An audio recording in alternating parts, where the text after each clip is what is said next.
Welcome to CAN, Caribbean Affiliate News. My name is Siobhan Gobin. Here are the stories that we're following today, August 15, 2013. In Trinidad and Tobago, executions. Jamaican arrested in Florida in connection with lottery scam. Guyana-born DC man charged for beating a 4-year-old to death. And also in Jamaica, constable kills estranged lover in Portland and attempts suicide. Details on these headlines and more when we return.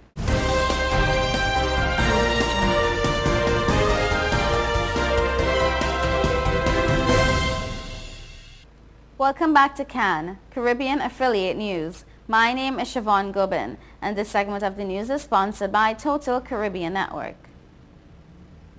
3 teenagers who were among 6 persons who were executed by gunmen within a 20-hour period between Tuesday night and yesterday afternoon in separate shootings in East Port of Spain, Laventille and Maloney. The crime spree involved the callous killings of 2 16-year-old cousins, Naeem Chester, Antoine and Rashida Gomez, who lived in Housing Development Corporation apartment buildings along Duncan Street, Port of Spain, and 17-year-old Sean Lewis, who was shot dead at a mechanic shop in Laventille. For most of the day, the streets of the capital city echoed with the distraught and heartbroken cries of the relatives of Antoine and Gomez as the families were unable to cope with their violent deaths. Antoine was asleep when at about 4 a.m. yesterday, 2 men stormed his apartment at Duncan Street and dragged him out of his bed at gunpoint. The frail teenager, who suffered from sickle cell disease, was heard screaming for help as the gunman took him by force to George Street, stopped near apartment buildings 58 to 60, and beat Antoine with blunt instruments before shooting him in his head, chest, and legs. With his dying breath, Antoine managed to cry out one last time for help before his life ended. The killers fled the scene.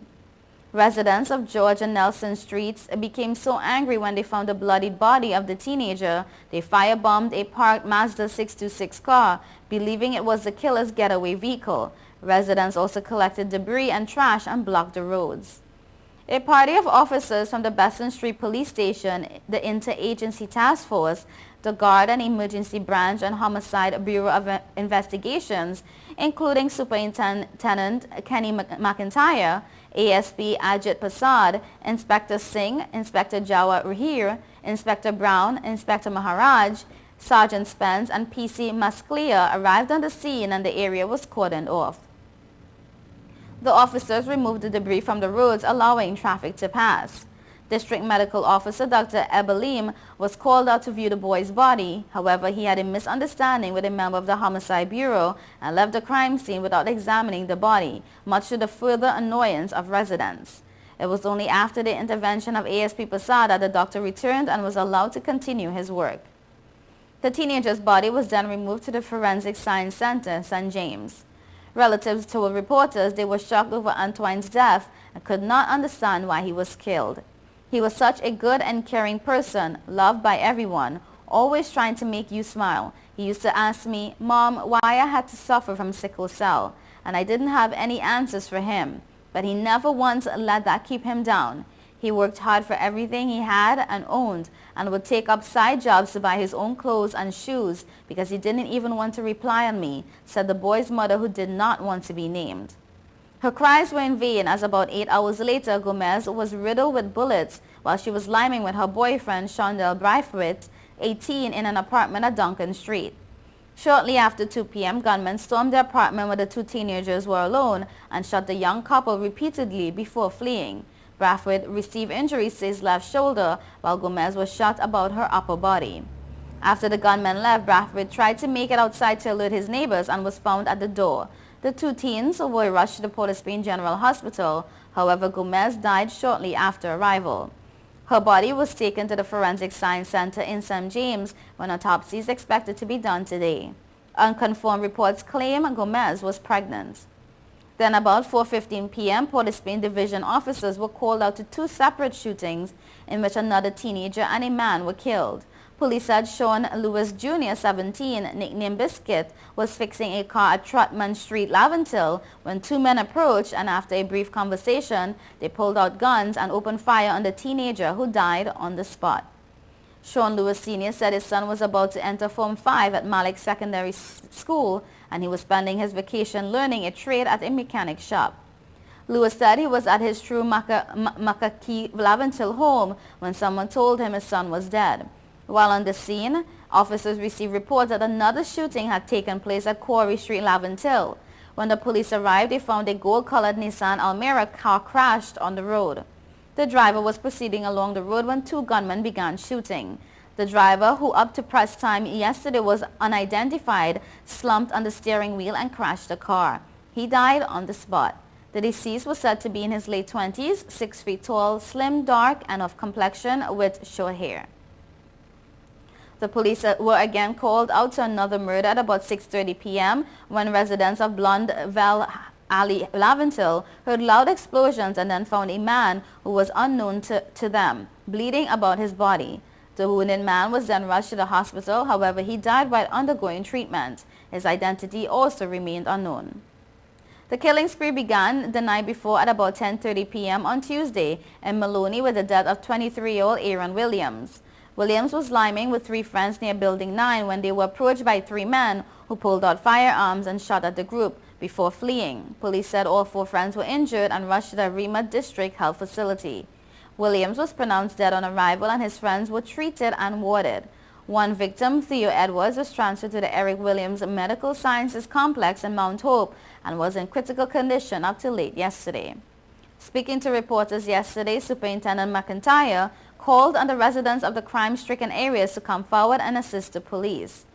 Housing Minister Dr. Rudhan Munilal said yesterday described the crimes as distressing, adding he had spoken with National Security Minister Emmanuel George and the HDC about attacks on residents in state-owned apartment buildings. Prime Minister Kamla Prasad Bisesa last night said the recent spike in murders was discussed at the last meeting of the National Security Council, which she chairs. Speaking to reporters at Renzi Complex, Schoolville last evening, she said, "We discussed the spiking of murders and as to how the police will deal with that spike. As I mentioned before, we had seen a pattern in August of a spike, but I think National Security Minister Emmanuel George will give you some more details on that." Deputy Commissioner of Police Mervyn Richardson yesterday disclosed a meeting of the police, Army Intelligence Unit and other stakeholders was to be held this evening. A Jamaican citizen charged in connection with the operation of a fraudulent lottery was arrested on Tuesday in Orlando, Florida, following his indictment by a federal grand jury in Fort Lauderdale on August 9, 2012. Unique McHale Barnett was arrested based on charges that he and his co-conspirators ran a lottery scam in Jamaica that fraudulently induced elderly victims in the United States to send them thousands of dollars to cover fees for lottery winnings that victims had not in fact won. The indictment unsealed with Barnett's arrest forms part of the government's crackdown on fraudulent lottery scams based in Jamaica.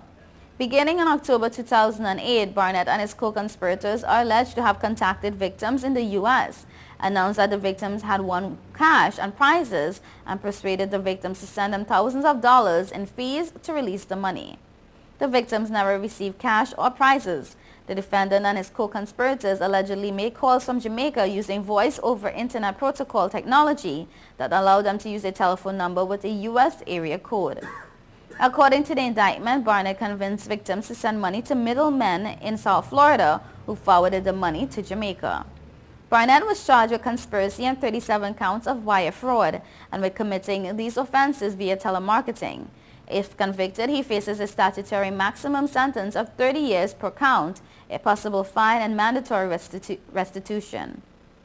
Special Agent in charge for Homeland Security investigations in Miami, Elisa Eriks, added, "These individuals are preying on some of the most vulnerable members in our communities. We will continue to work with our partners in Jamaica and other law enforcement agencies to put these criminal enterprises out of business."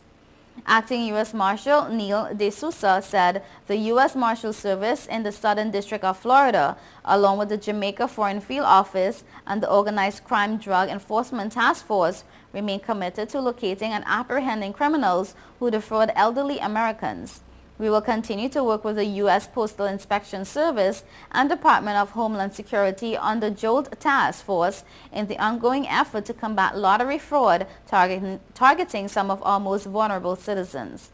An indictment is merely an allegation, and every defendant is presumed innocent until proven guilty beyond a reasonable doubt. A man upset when the 4-year-old boy he was babysitting rode his scooter on the wrong side of the street was charged Wednesday with beating the child, and police say he then went outside his Northeast Washington apartment to sell marijuana as the youngster died. D.C. police made the allegation in court documents that charged Peter Ignatius Hendy III, 33, with felony murder in the death of his girlfriend's child, Kamari Zavon Taylor. According to the documents, the suspect, said to be born in Guyana, told detectives that Kamari was a smart-mouthed kid. A D.C. Superior Court judge ordered Hendy detained until August 30th preliminary hearing. His attorney with the D.C. Public Defender Service did not return a call seeking comment. The boy's mother was not identified in court documents, and attempts to reach her were unsuccessful. On Tuesday, police officers guarded the second-floor apartment, which had been sealed by authorities in the 5600 block of Nanny Helen Boris Avenue. Neighbors declined to comment. The charges offered new details in the case, which had been a mystery since Kamari's body was found about 2 p.m. Monday, when police said the suspect called 911. By then, according to the court documents, the boy had been badly injured for some time. Police said in the court papers that the boy's mother took Kamari to the apartment on Sunday, and that she did not notice any bruises when the child bathed that night. She did know that he appeared congested. She left for work on Monday, police said, leaving Kamari with Hendy. Police said Hendy called her at work several times to report that he had disciplined Kamari for riding on the wrong side of the street. Police said he told her that he had hit the child. Hendy told police that when he scolded the youth, Kamari told him, "I don't have to listen to you. You're not my daddy." He punched the child twice in the abdomen, according to the court documents. Police said the suspect told the child, "Now you're going to listen to me." Police said the child rode off on his scooter again and returned 45 minutes later, sweating profusely and shaking. Hendy told police that he brought him inside, gave him water, and put him in bed. Hendy admitted that then he went outside to sell marijuana. He returned about an hour later, and the boy had a blank look and looked spent, the court papers say. Hendy also later told police that he noticed pronounced bruising on the boy's abdomen. Still, police said he went back outside to sell more marijuana, returning after another hour to find the child unresponsive. Police said he then called 911. Kamari was pronounced dead at Children's National Medical Center. A female supervisor at a popular supermarket in Port Antonio, Portland, is dead, and her male companion in hospital battling for life after what is believed to be a murder and attempted suicide. The incident took place shortly after 5 p.m. Dead is 22-year-old Jessica King of a Millbank address in the Rio Grande Valley of Portland, while her boyfriend, a policeman, is nursing gunshot wounds at hospital. The policeman has been identified as Detective Constable Lincoln McCoy. A forensic team is now collecting evidence from the crime scene near the entry gate leading to the Errol Flynn Marina. According to an eyewitness, the woman was shot 4 times by a man who then turned the gun on himself and fired 3 more shots. The two were reportedly involved in a relationship, but according to a relative of the deceased, the couple had been going through a troubled phase for some time, and King had reportedly left the house and was staying elsewhere. You're watching Caribbean Affiliate News. Stay tuned.